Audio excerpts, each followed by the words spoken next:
a servant's heart. Welcome to the podcast. Steve Ramona.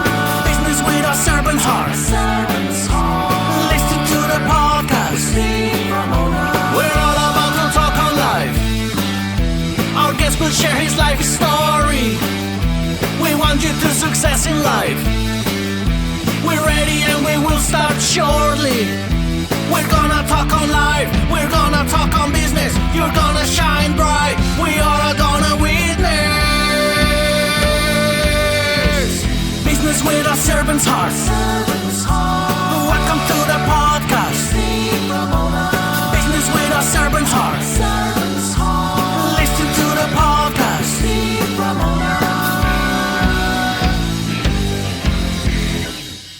All of us, you and I, sad to say, but it's true.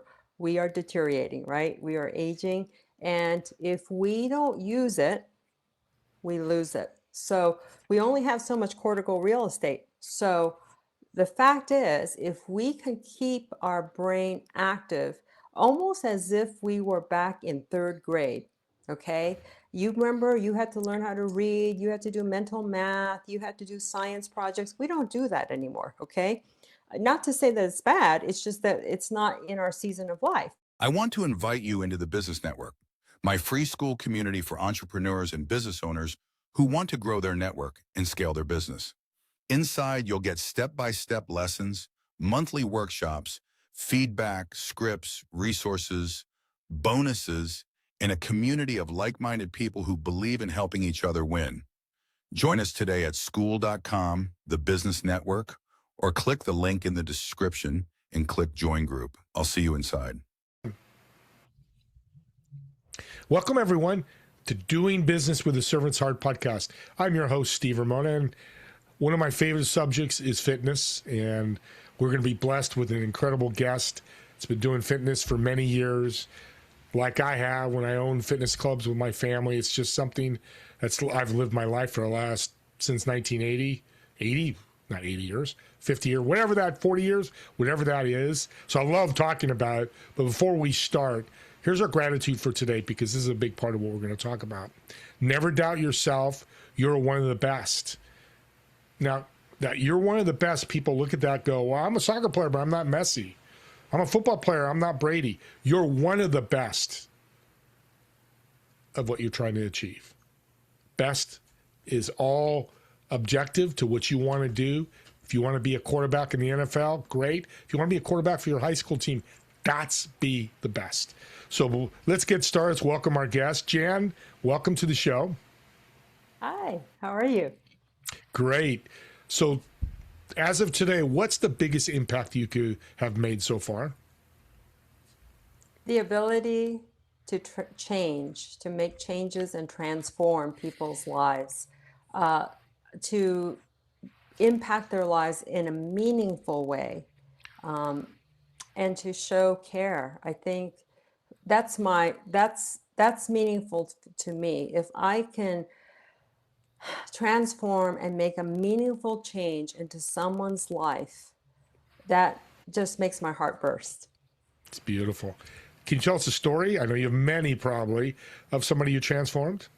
Absolutely. The lady that had said that I had back issues. I've had back issues all my life. I had back surgery in December of 2025. Nothing's changed. I took some PT classes. Nothing's changed. I'm at the end of my rope. I want to try you, Jan. I didn't say yes right away. I said, I want you to know what I'm about before you decide. She said yes. And she has sent me a number of texts. Actually, in our one-on-one meeting, in our session, she was in tears because she saw in real time that her pain was declining and that she can now have some exercises that she can use. This is not PT. She can use and be an active participant in gaining movement freedom. That's my message, to help individuals gain movement freedom. I have another life-changing. Yes, and another lady who has cerebral palsy, minor cerebral palsy. Her gait is altered. She rocks back and forth when she walks. She had purchase a package of sessions with me. This was a more serious neurological issue. Again, a person in tears. It's not so much that I want people crying when I meet with them. It's Yeah. just the very thing I'm talking about, making a meaningful change. You see, Steve, we live in a time where information galore is at your fingertips. But so what? If you don't know how to apply that and make it meaningful to that person, it's just in one ear and out the other. So more information, TMI is there. I want to know what I need to know. I once was told, Steve, if you were to do anything, know your craft, know it so well, like the back of your hand. Because if you were a net maker and you only made basketball nets and that's all you did, okay, but you were the best net maker, people will seek you out. And that's how I look at it. I know, influencers are doing this and that and the other. I really, it's interesting, but it's not going to help me necessarily do what I need to do and specialize in it to make an impact, a meaningful transformation into that person's life. Yeah, fitness is the wild, wild west. YouTube Yes. ads, TikTok, Yeah. it's good or bad. I Yes. was back in the Yeah. 2000s and 90s. It was still the same. People have been doing hundreds of years of Yeah. information overload with fitness. Somebody Yeah. listening now gets the idea. Those are two incredible stories. They want to get back into the fitness. What's their first steps? Start where you're at. Don't care about this person or that. If you don't have the outfit, if you don't have the body, show up. Just show up. Bring what you've got and be in front of a person that you know cares, really. Because, one of the things I love about your message, Steve, is have a servant's heart. In order for you to have a servant's heart, you yourself, okay, you might be the pro, you know all what you know, but if you don't have that humility to serve, people could sniff arrogance a mile away and it's a stench. I can't take it. So I say, whenever someone shows up, no matter their fitness level, the shape of their body, the fact that they took that first courageous step to show up, I'm going to show them the respect and the value that they deserve when they're under my watch. So that's the first thing I would say. Anywhere you're at, just do it and start, because my view is if you can dedicate just 10 minutes, micro little habits towards movement, that is going to compound and make radical changes for you by the end of the month, end of 90 days, and onward. I love that, Jan. My guest, Eric, who's become a good friend of mine, had him on 6 months ago. He called them exercise snacks. He works with dementia, and it's what you're talking about. Get out of here. An ideal, get out and walk or do some stretching, just Yes. any kind of moving. Yes. Especially as you get older. I'm 65. I don't need to do bench press and all that I did in my 20s and 30s and 40s. You get just as much workout doing just moving. Yes. I just started Tai Chi, and it's been absolutely incredible. Yes. So that's another thing you guys could do is go find Tai Chi, or we'll get Jan's contact information here at the end. So because we've discussed fitness, it's important. It's a wild, wild west. How do you serve with that servant's heart and fitness when you see all that noise out there? Well, I turn it off, number one, and I hone in on what I need to know for me to best serve the client in front of me or the group class. You're right, Steve. There is a lot of stuff out there, but all that stuff out there is not necessarily wisdom, right?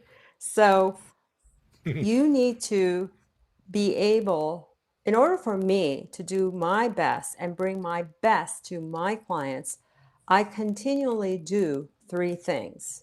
One, I continually study and restudy.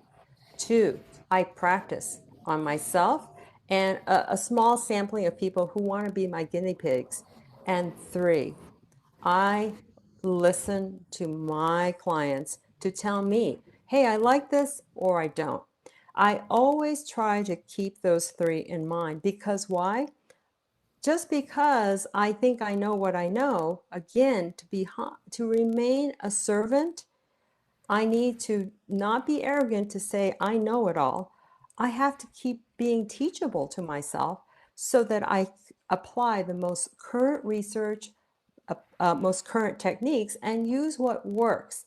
And I like to keep it simple and easy and approachable for the person that's walking in. Like I said, someone who's going from the sofa and making that first step and hopping into their car and meeting me for the very, very first time, I want them to be so empowered and encouraged because they made that decision. And, Steve, this is not about having the right outfit. This is not being the most influential person, at least for me. I think for me, it's more important that I am looking at that person eye to eye and meeting them where they're at. That's the most important. And impact. It's powerful what I'm hearing from you. Impact. And Jen, you don't know this. Audience, if you're an entrepreneur or business owner, she just wrote the playbook for you. Those three things go across every industry. Fitness, CPA, accounting, legal. I don't care what you plumber. You do those three things in your playbook, you're going to be successful like Jan. She just happens to be the fitness and brains industry. And we're going to talk about the brain here. Neuroscience is a big part of what you do, which is unique for a fitness coach. Tell us how that started and why you do that. Well, I'll tell you exactly why, because in undergrad, I thought I was going to be a bio major, going to pre-med and all this jazz. By the third year, it was no more cutting frogs and cutting birds. It was now time to cut dead bodies, cadavers. Steve, I couldn't do it. But the thing that really fascinated me was anatomy, physiology, and all that. So I kept that in the back of my head. So when I became a Pilates instructor, an actual one where I had to study physiology, anatomy, kinesiology, and all that jazz, the thing that really struck me after looking at all this, the entire body, is that there was no mention of the brain. I've heard mind body and just kind of being in the zone and zenning into your fitness, but actually understanding the relationship with our body. No one walks around disconnected from their neck, right? It's integrated. So I really was curious, why isn't exercise science or any fitness talking about that? In order for me to learn that, I had to go to Eastern Europe, not physically, finding individuals that professionally in Germany and all Czechoslovakia, they are ahead of us in the US, Steve, when it comes to this type of future of fitness, is what I call it, integrating applied neurology with the rest of the body. I love this because you mentioned before the show when we were talking about athletes, the World Cup had just ended. You're brilliant about it. Not only do they work physically, they work neuroscience. Tom Brady's well known for that. Neuroscience is a big part of his athletic career. Yes. What do you work with your clients? Walk us through that. I'm a client. I come in. Sure. So Steve is here for a neuro or brain fit session. The first thing I watch is how Steve is walking. Walking is a hugely exposes neurologically what is happening and what is upregulated, what is not, what is functioning, what is not functioning in our brain. From there, I asked Steve, hey, tell me anything that you're experiencing, hip stiffness, neck pain, maybe you want to increase your flexibility, any functional movement, okay? So then I'll say, show me an example. You may say, okay, well, when I raise my arm, I have a little ache around my shoulder, around my deltoids. Okay, let's do an exercise together, Steve, real time, right now, in which we can see if we can increase that range of motion in your shoulder, okay? So we can do saccades, we could do ocular eye movements, we can do proprioception. Because Steve's brain is so unique, just like his thumbprint, I cannot give one exercise to Steve and another one to Bob and be the same. And then guess what? After we baseline where you are with your shoulder, then we do that brain fitness exercise. We reassess in real time. No protocol. No see you in 6 weeks and let's see if it works. It's happening in real time. 98% of the time, there's improvement. So what happens after that? Steve, you get to be an active participant in your movement freedom. That is, this problem, instead of going to massage, acupuncture, chiropractor, osteopath, and all that, you can go home and say, I'm going to continue doing the brain exercises that Jan told me on the basic principle of the neuroplasticity. We have a bendy brain, you and I, from crib to grave. We are always rewiring, restructuring our brain. And the sad thing, this is a science of hope and a science that is not always great because it's neuroplasticity is neutral. It's not good or bad. If you want to sit there and be a couch potato and watch games on TV all the time and eat potato chips, your brain is going to be very good at it because and that's called maladaptive neuroplasticity.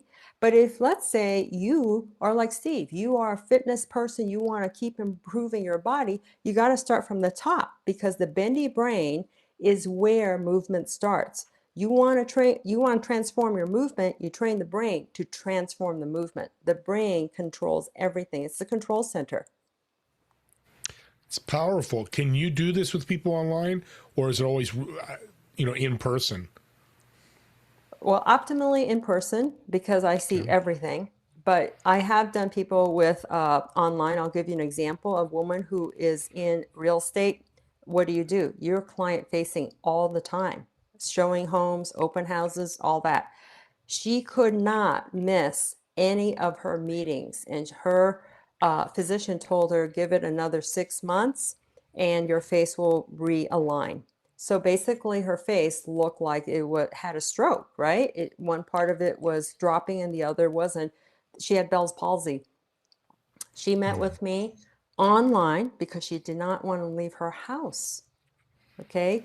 But because the issue was on her face, I can see it fully through the webcam. She did the exercises. Steve, she wrote me a fabulous testimonial. 2.5 weeks. She was back out showing homes.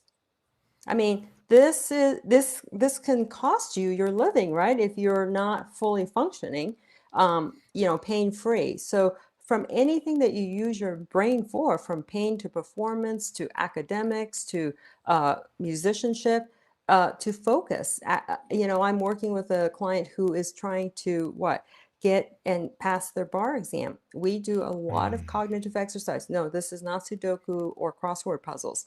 I'm not a big advocate for online brain games. I'll tell you why. Because remember what I said, you train the brain to transform your movement. If you want to sit there and stare at a screen all day, you're going to be good at that. I'm not saying that there's no benefit in it, but I'd like to see you move in a three-dimensional world because that's what we do. Otherwise, we're just a vegetable, Stepping stone. Yeah, Yes. no, I mean, it's perfect. It's very understandable because those are very popular now because mental health's rampant all over with everything, COVID and everything that's happened. That's very interesting. So, for example, I would do the brain games, but then I'd go out and do my Tai Chi or go do my fitness, combine the combination of neuro exercise with fitness exercise. Is that what I'm hearing from you? Yes. In fact, I do every week NeuroPower Pilates. It's a method of exercise that I created where I combine brain cognitive fitness with Pilates. Now, the reason I combined those two, I'll tell you exactly why. All of us, you and I, sad to say, but it's true, we are deteriorating, right? We are aging. And if we don't use it, we lose it. So we only have so much cortical real estate. So the fact is, if we can keep our brain active, almost as if we were back in 3rd grade, okay? You remember you had to learn how to read, you had to do mental math, you had to do science projects. We don't do that anymore, okay? Not to say that it's bad, it's just that it's not in our season of life. So what I do is what we do day in, day out. Today, Steve, if you drank any coffee, you probably stirred your little cup maybe while you're doing something at the same time. we do cognitive dual tasking every single day. Yeah. When I meet with people in my group NeuroPower Pilates class, I do exactly that. We are going to do brain fitness on top of the fact that we're going to do resistance training. Resistance training is so good for you. It's low impact. We can build bone density as well, bone mass, but not like, Incredible Hulk. We just want to make sure our body is not weak, because if it's weak, we lose stability and we also are prone to fall. And when you fall, it's a spiral effect. You're right. Especially over 60, as you get Yeah. that brutal. And I love your transparency so much about our bodies are disintegrating. It's true. And we're eventually going to die. I mean, that's our journey. Why fight it? Doesn't mean that you can focus on death or the disintegration. If you slow it down Yes. using your brain. Yes, Joseph Pilates, who created the Pilates method, one of the things that most people don't know is that when he created these pieces of equipment, the Pilates reformer, the chair, the Cadillac, the tower, all of that, he designed it to rehab people so that they could practice Pilates on the mat, because that's where it's at. It is the hardest and safest non-moving apparatus that you can practice Pilates.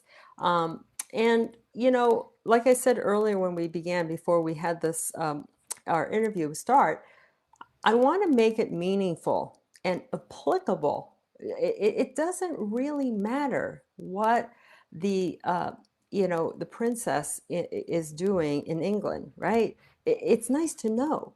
And it's nice to know that these World Cup guys won their trophy. It's nice to know, but it's not meaningful to us. And I want it to be meaningful for the regular person. We've got bills to pay, we've got children to raise, we've got to bring home the bacon. But the last thing we need is to have self-care be so complicated. Get the app, get the outfit, get the, on the social platform. For me, I want it to be simple so that I could just grab my mat, wear something comfortable. I don't need to be in Lululemons. I just need to wear what works for me and show up. And that's the kind of program I have created, because I don't know why it has to be so complicated. I mean, right? Do you, Steve? Oh, I'm with you, because I think you could wear all the Lululemons and the gloves if you're working out. And I see some guys in the gym that, wear their tank tops and, but they're working hard. Yes. The problem is people focus more on what they wear and what they look like than actually Yes. taking the action and doing Yes. that. Yes. Doing the exercise. I love this. Let's end with, what's a last piece of advice you can give the audience when it comes to your brain and fitness? Start today. Don't stop. Don't wait for later. And make it integral to your life. Secondhand smoke was the big issue back in the 50s, 60s, and onward. Having a sedentary life is our secondhand smoke for today. And it's a use it or lose it mentality that I have. You don't use this, the rest is going to just spiral and warp speed. So do not say you're too old. Do not say you cannot. You can. You can. Especially under my care. I meet you where you're at. I will modify. I do not think fitness has to be sexy or hip.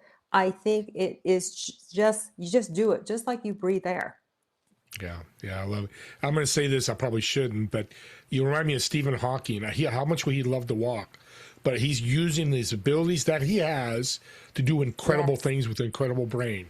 His movement's different than mine, and that's came to my head. I wasn't going to say it, but I am, because that is so cool. We can all do the same with bodies that are moving and thinking. Let's end with a fun question. I always like to end with getting to know my guests a little bit more. So I'm coming out to your area. You're going to pick your favorite restaurant. Two things I want you to do. I want you to invite 3 people that have made a huge impact in your life, unforgettable impacts. And for me, number 2, what kind of food would you order for the table? Well, I just had it because I was There we celebrating. go. I was celebrating my son's 17th birthday. They had scallops with edamame. I happen to like seafood, so And also royal black rice. It was delicious. It had this nutty taste to it. So yeah, that was easy because I still think about it. I just had it last Wednesday. That's so cool. I love that. Rare that people pick it right away. They're going to have to go through a bunch of food. Now, Right. who'd you invite? First and foremost, I'm a woman of faith, so everything that I believe that I have, all the gifts is from the Lord. So He will definitely bless the time that I have with my sister, who is also a believer in Christ, and also my husband. He also is a believer, and he and I raised our two fabulous boys. The third person who is not related or anything like that, I would say Joshua. He is just such a rare bird because I'll tell you why, Steve. There is nothing fake about him. He is as raw and real. And that is so hard to find today. Everyone has got white cap, Botox, plastic this, plastic that. He's not that. He shows his humanness so quickly and so willingly, and he takes all that off. And I think we need more of that. I think, social media and all the stuff, AI is not going to help. It has made everyone look like celebrities on camera, on social media, all that. I think people just need to be themselves. And I know that's very cliche, but I want people to look kind of just real. You know what I'm saying? Be And just real. be real. Be authentic and sincere. So Joshua, who I did something a co-speaking thing in April, he's just come to mind because I just communicated with him just last week through text. So I think he's a rare bird. He's pretty special. He is very special. He's a guest on my podcast, and that's why I love podcasting, because I get to start building this web of people, incredible people that are serving hearts like you. And thank you for taking the time. Joshua, thank you for the introduction. Shout out to you, Joshua Roberts. How can people connect with you? Because I'm sure you've lit some brains up, excuse the pun, to want to learn more. How can they connect with you? They can find me at brainfit.biz. Brainfit.biz. It's actually, let me just move. Oh, this magnet is so powerful. Well, come on. It's Okay. brainfit.biz, and there you can find me. And as I said, I'm pretty straightforward with people. If I don't think I can help you, and I will redirect you to someone I think is, and if I don't, I'll just simply say I don't know. As you know, we live in an age that is spiraling towards more virtual this and artificial that. I just want to restore that human connection and just make things real and as just go back to humanness, if that makes sense, human connection, meaningful change. Beautiful. Yeah. It's beautiful. You ended with a servant's heart, started with the servant's heart.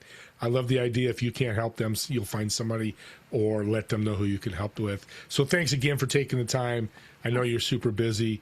Audience, share this out. Oh my God. I mean, I've got notes here. I've been, fitness for a long time. I've learned stuff today. But you can make the impact. What did Jan talk about all through the whole show? Meaningful impact. That's what I think podcasts are. You listen, it resonates with you, share it out with somebody you're talking to, and make a difference in their life. So with that being said, me and Jan want to thank all of you for watching or listening to this podcast. And we'll definitely see all of you in the next episode of Doing Business with the Servant's Heart. Have a great day, everyone.